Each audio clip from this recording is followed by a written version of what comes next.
Just when I thought I've caught up on all the video games I'd had to cover for this very slow summer series of games, I remembered that I still hadn't shown anything for Vampyr other than the review I put up. It's definitely worth a mention, because despite being kind of mediocre on every aspect, it still kept me playing and playing. Even though I wasn't quite enjoying that much, I had to keep going. I was so busy and so many things were always at stake. And now Vampyr is also going to have a patch added to it, which adds 2 modes. It's going to add a hardcore mode for people who like their Dark Souls experience. It's a semi-Souls kind of slow combat experience already, and it's pretty tough. And if you are a fan of Souls, you'll enjoy this hardcore mode, because they are going to make it Souls. But they also introduced a story mode where if you don't want to deal with the fighting, and for me that was the case, that really brings the game up to a better score for me, but yet the review's already been posted. I just finished playing We Happy Few.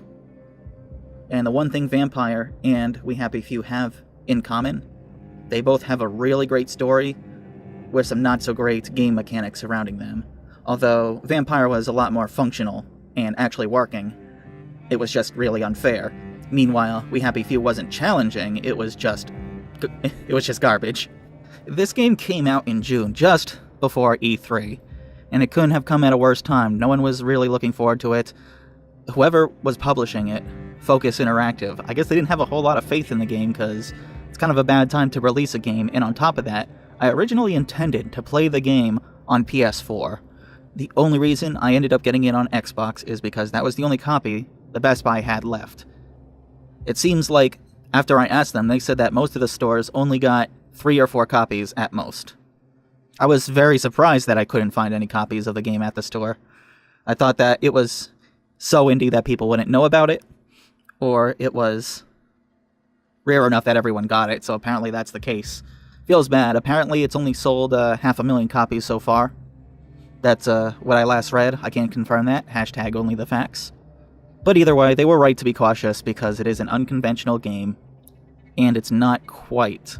It's just alright. It's a really good, low-scoring game for me. This is why the reviews we put on this website are so non-biased, or at least offer a certain degree... They add a certain degree of objectivity, because instead of me trying to favor one thing for another, I have to treat every aspect of the game equally. So a game I could give a 10, like Captain Toad, I still might enjoy another game better, even if it's a 7 out of 10, or a 6. All that matters is what it objectively is. Back to Vampyr. If you haven't checked it out, after the patch might be a good time to check it out, because it's got a lot to it. It's got a good atmosphere. The characters are well-rounded enough. It focuses heavily on social interaction, which sort of became a big thing for developer Don't Nod after their runaway hit Life is Strange, to which they're doing a sequel to soon. But I digress. Vampyr. Vampyr is better than We Happy Few. It's confirmed, and it's true. Thank you.